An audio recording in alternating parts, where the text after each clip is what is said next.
If you're looking for homeschool sanity, welcome. I'm Dr. Melanie Wilson, Christian psychologist turned homeschool mom and curriculum author.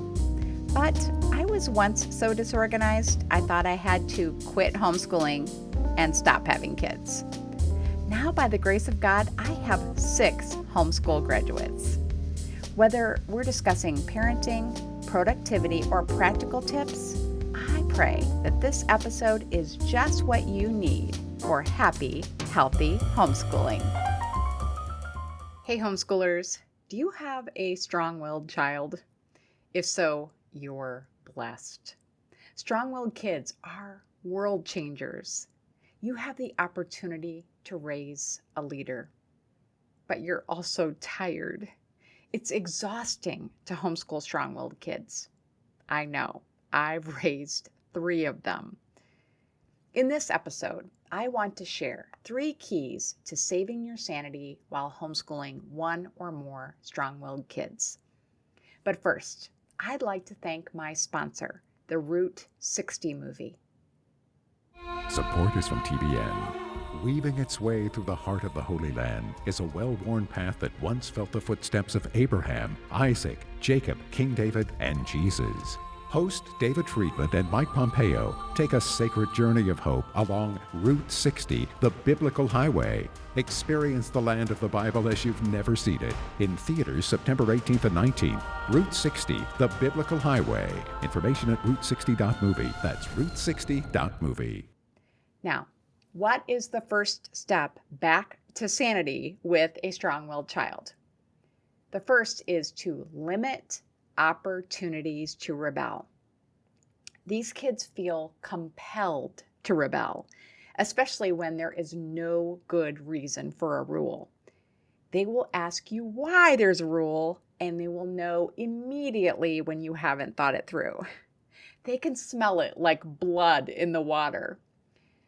I asked my strong-willed child, who was in middle school at the time, to complete an independent art curriculum. He said, "Why do I have to do an art curriculum? I don't like art. I'm not going to do art. Why do I have to do it?" And my answer was, because I had to do it. And in that moment, I knew I was sunk, and he did not have to do the art curriculum. A poorly conceived rule is not a license for your child to be disrespectful. I want to make that very clear. But your child feels he can't respect himself for following a nonsensical rule. Before you bristle at that, realize that you, your spouse, or both of you are probably also strong-willed. I find that homeschoolers in general tend to be strong-willed people. You too may find it very difficult to follow arbitrary rules, even when we are called by God to respect authority, especially our parents. So, what are we to do? We want to limit our rules to the essential ones. I can't tell you what those rules are, but they are likely connected to safety and your family's values. The rules to take a second look at are those your child rebels against the most. My clinical supervisor, when I started my practice, said that if a child is consistently kicking at a fence or the boundary, it may be time to expand that boundary. Spend time in prayer and discussion with your spouse about which rules are essential. Then eliminate the others and make them principles instead. Let me give you an example. Perhaps it's important for your family to limit your kids' sugar consumption. So you have a rule that you have just 1 dessert per week. Your strong-willed child is regularly upset about this rule. You could decide to make limiting sugar intake a principle in your family and not a rule. That way, if the opportunity to have a second sweet in a week comes up, you won't have to deal with a defiant kid. When it's a teen who is our strong-willed child, we have less defiance likely when we operate from a coaching model of parenting. This means that we're less about rules and more about helping our child anticipate consequences of choices and learning from them. After limiting rules, the next step for homeschooling a strong-willed child is to provide a challenge. If these kids don't have a constructive challenge, we shouldn't be surprised when they challenge us. They're built for challenge. It's like keeping a racehorse in a stall.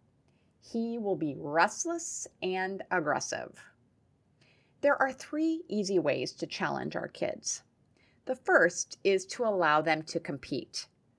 Competition is a great way for these kids to learn and grow. Even if you're someone who doesn't like competition, your child will likely benefit from it. Sports, games, and even self-competition are useful for redirecting your child's energy. Just about anything can be turned into a challenge. Search for the subject of your choice and the word challenge online, and you'll have more ideas than you have time to implement. I used this effectively with my strong-willed kids with learning math facts, with memorizing the names of countries, and with completing chores in record time. Next, provide your child with leadership opportunities. These kids hate being controlled and love being in charge. Have your child supervise younger siblings. If they are too harsh, you have the opportunity to teach. Give them the chance to teach a subject themselves.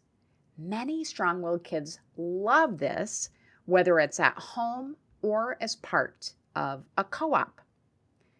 Finally, we can challenge strong-willed kids by giving them a passion project that seems too big for them. If it's something they're excited about, but it's a stretch goal, they'll be too engrossed in the project to quibble with you about rules. Have them start a business, publish a book, plan a trip, or study for a licensing or college credit exam. Becoming an apprentice to someone they admire is also a great way to redirect their energy. The final step to homeschooling a strong-willed child that I'll share with you today is to love them passionately and unconditionally. Many of these kids know that your life is much easier dealing with the easygoing, submissive child. They wonder if you love them less, but they don't feel able to change. They also want your affection and approval, but they're unwilling to be vulnerable enough to admit it. So just assume that it's true. Express your appreciation and approval for your child's God-given gifts and even for her strong will. God created your child this way and will use them for His glory, especially when the child has a relationship with Jesus. The best way to encourage that relationship is to be like Jesus with them. Encourage and give physical affection whenever possible. Also, show love for your child by not ignoring disrespect, disobedience, or immoral behavior. It's easy to let things go in our fatigue, but the strong-willed child knows that discipline is love. He won't like it, but he will respect it. Continuing to discipline makes it more likely you'll have a good adult relationship with your child, not less.